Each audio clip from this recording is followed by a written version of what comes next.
Welcome to quarter 2 of physics. This week we are going to be talking about forces. We will continue it next week, in which we'll incorporate G forces. So the first thing, the definition of a force, it's not very technical. It is a push or a pull. So a force is a push or a pull. The unit that force is measured in is a Newton. We abbreviate a Newton with a capital N. A Newton is equivalent to a different unit, and I'll show you why here in a little bit, but a Newton is the same thing as a kilogram times a meter per second squared. If you look at that, a kilogram is what we measure mass in, meters per second squared is what we measure acceleration in. So when we get down a little bit farther, I'll explain why a Newton and a kilogram meter per second squared is the same thing. Net force, in some books you'll see it called net force, in other books you'll see it called total force. That will be the sum of all forces acting upon it, so total force. If you add up everything that is pushing or pulling it, and that will give you the total force or the net force. There is going to be a specific force that we look at that slows down or opposes motion, and that is called friction. Once we learn how to calculate force, there will be times when it comes out negative, and those times are when it's working against the motion, right here. When it opposes or slows down the motion, the force will come out negative. When the force is in the downward direction, our weight is downward, it's the pull of gravity downward, it will come out as a negative number. And if the object is slowing down, your force will also come out as a negative. So get used to seeing forces come out negative, it is okay. All right, we are going to be looking at Newton's 3 laws of motion to incorporate into our forces. Newton's first law, it's really long, but we can sum it up in one word. So Newton's first law, an object at rest remains at rest, an object in motion remains in motion unless acted upon by an outside force. This is also known, one word, starts with an I, it is inertia. So if I ask you what is Newton's first law, you can say object at rest remains at rest and so forth, or you can just say it's the law of inertia. Inertia has a definition. It is, according to Bill Nye, which is where I got my definition from, it is the property of matter to resist changes in motion. And what that means is if something's in motion, it wants to remain in motion. If something's at rest, it wants to remain at rest. It wants to resist changes. It doesn't want to stop if it's going. It doesn't want to start if it's at rest. So the inertia is the property of matter to resist changes in motion. I'm going to pause quick. I'm going to move my camera over here to show you a couple demos of an egg spin and a ball and card demo.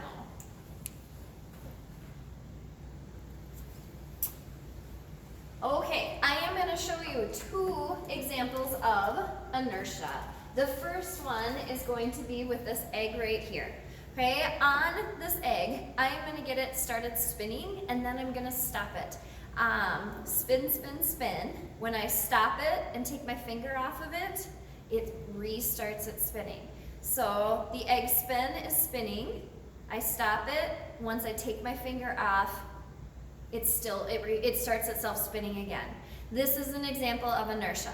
When I get it started spinning, it is spinning. I use an outside force to stop the shell, but I can't stop the insides because I can't get a force onto those. So once I stop the shell, the insides are still spinning, they're still in motion, they continue in motion. So as soon as I release my finger, the inside starts spinning again.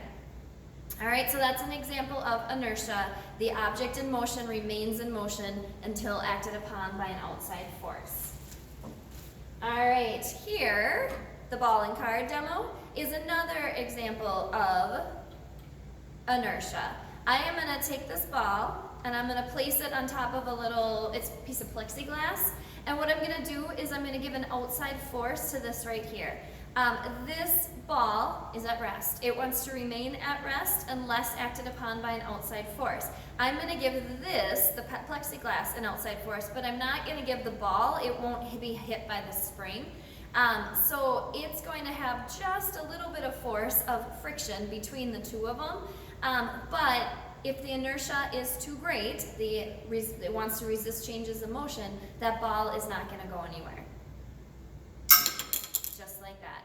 So this is an example of inertia. The ball is at rest. It wants to remain at rest unless acted upon by an outside force. I give an outside force to this and it shoots forward, but the inertia of the ball, that wanting to resist changes of motion, it's at rest, it wants to remain at rest. There is not enough force pushing it forward, so it remains right where it was.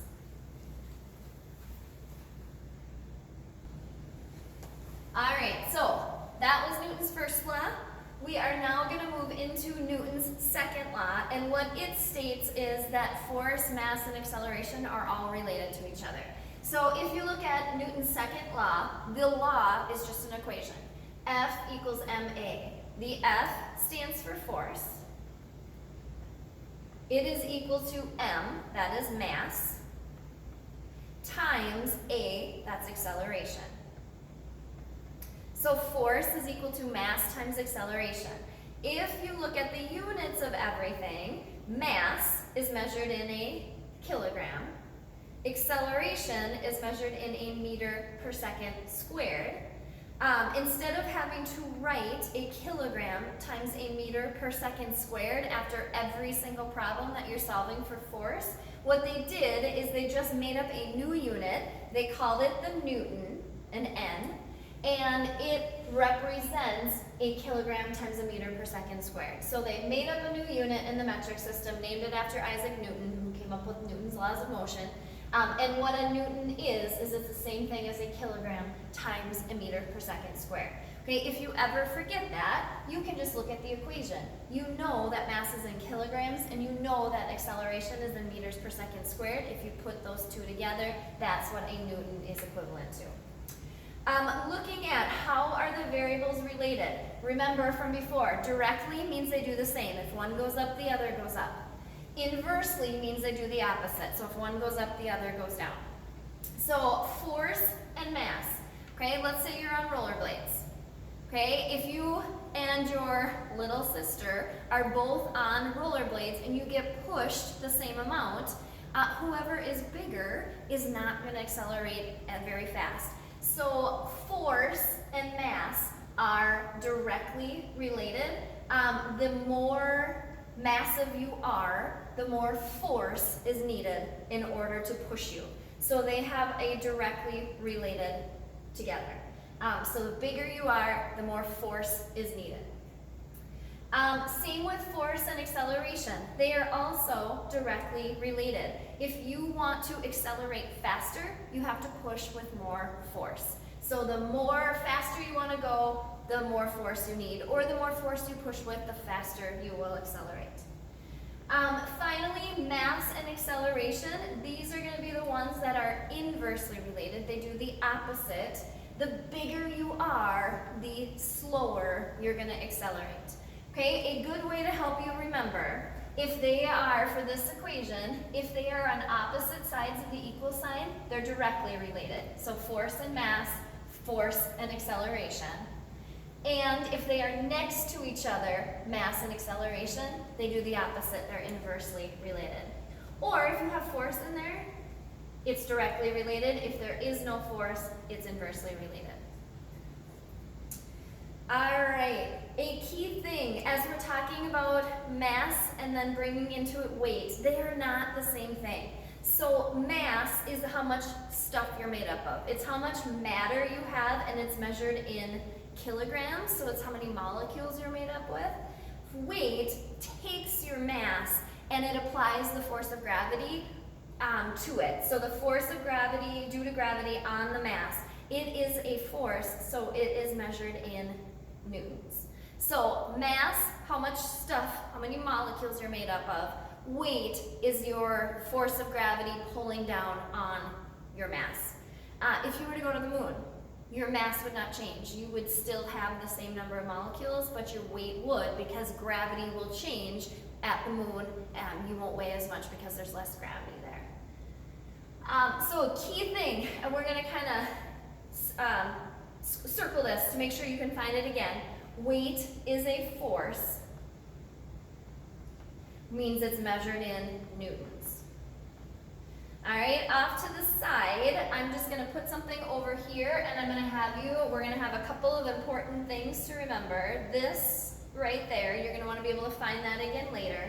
And then we are gonna take this equation, F equals ma, and we're gonna apply to it weight. So weight is a force. So if you look at the F equals ma right here, when you're solving for weight, that is what you're solving for. You're solving for the force of gravity on your mass. So weight takes the place of F. M, mass, is still your mass in kilograms. And the acceleration that pulls down on you is always gravity, which we just make a g. So if we are trying to solve for weight, we just need to know your mass in kilograms and we need to multiply it by gravity. So I am going to box in that equation right there. You will find this equation and this equation on your equation sheet. All right, here's how it works mathematically. First, we have to be able to get into kilograms in order to find somebody's weight. So problem number 1, calculate the mass in kilograms of a 150-pound person. A reminder, and this is on the top of your equation sheet, 1 kilogram is equal to 2.2 pounds. So here's what I've got to start, 150 pounds. There are, I gotta put pounds on the bottom so they cancel out. There are 2.2 pounds for every 1 kilogram. So if I take 150 and I divide it by 2.2, I get a little over 68. So I got like 68.2 kilograms or 68.18. You can round how you would like. All right, equation 2. Find the weight of a 150-pound person in newtons. So force is equal to mass times acceleration. Weight is the force. It is the force of gravity on your mass in kilograms. So we're going to use that equation, weight equals mass times gravity. We're solving for the W. Gravity we know is negative 9.8. And our mass in kilograms, we already did it right here. It's the 68.2 because I made the 150 the same. If it wasn't 150, if I made this a 200-pound person, you would just have to divide by 2.2 to change it into kilograms.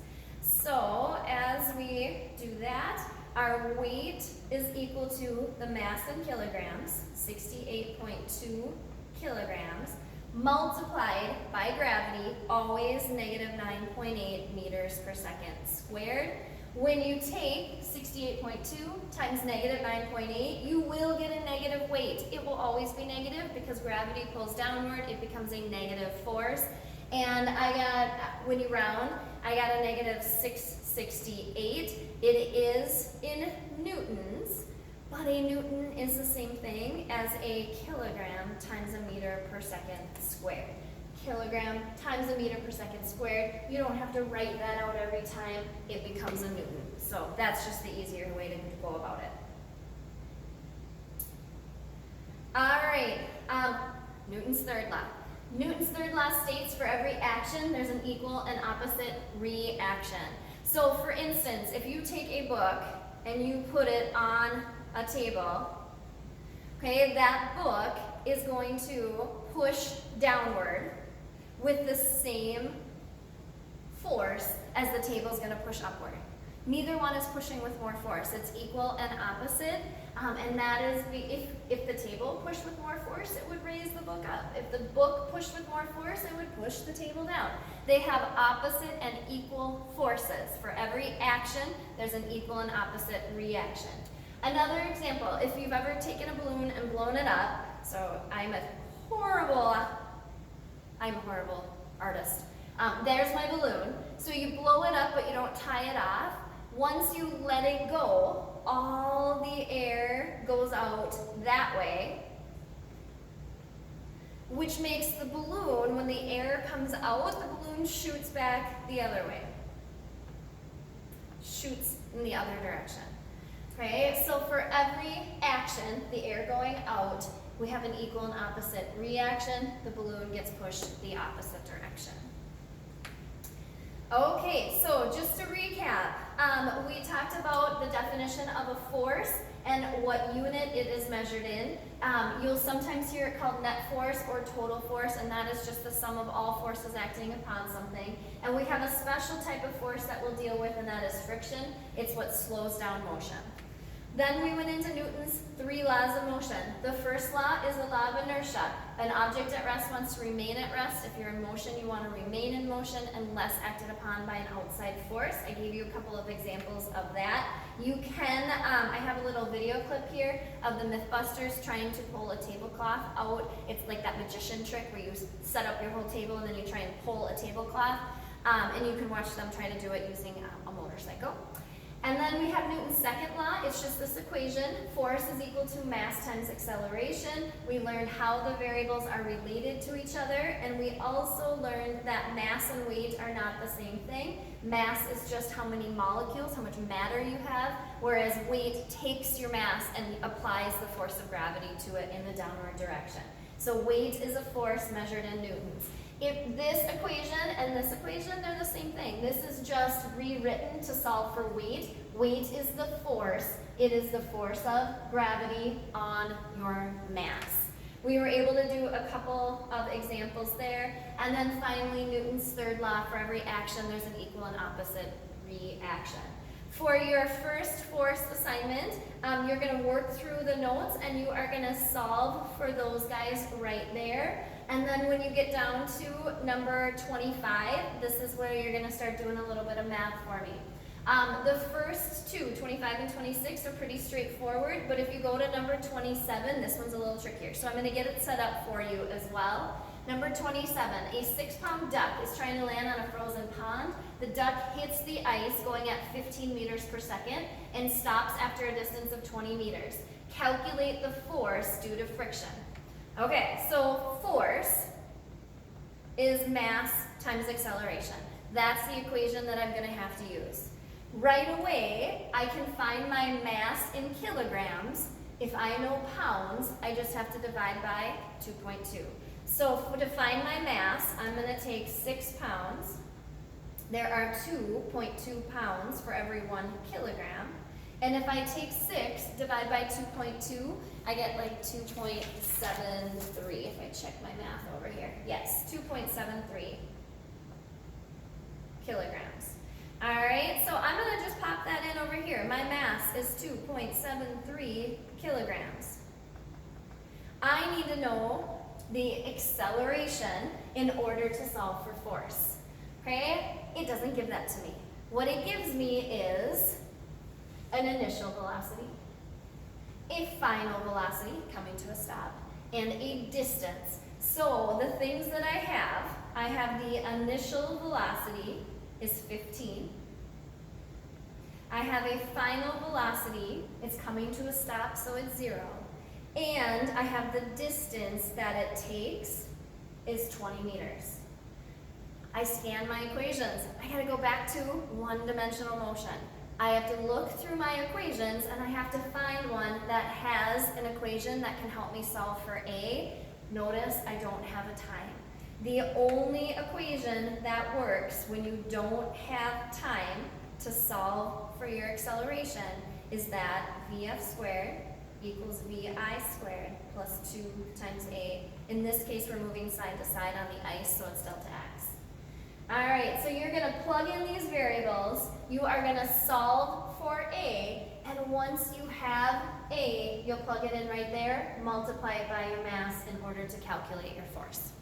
All right, I will check in with you guys on Zoom. Please make sure, send any questions, take a picture, send it through Remind, and I will get back to you as soon as I can. Thank you.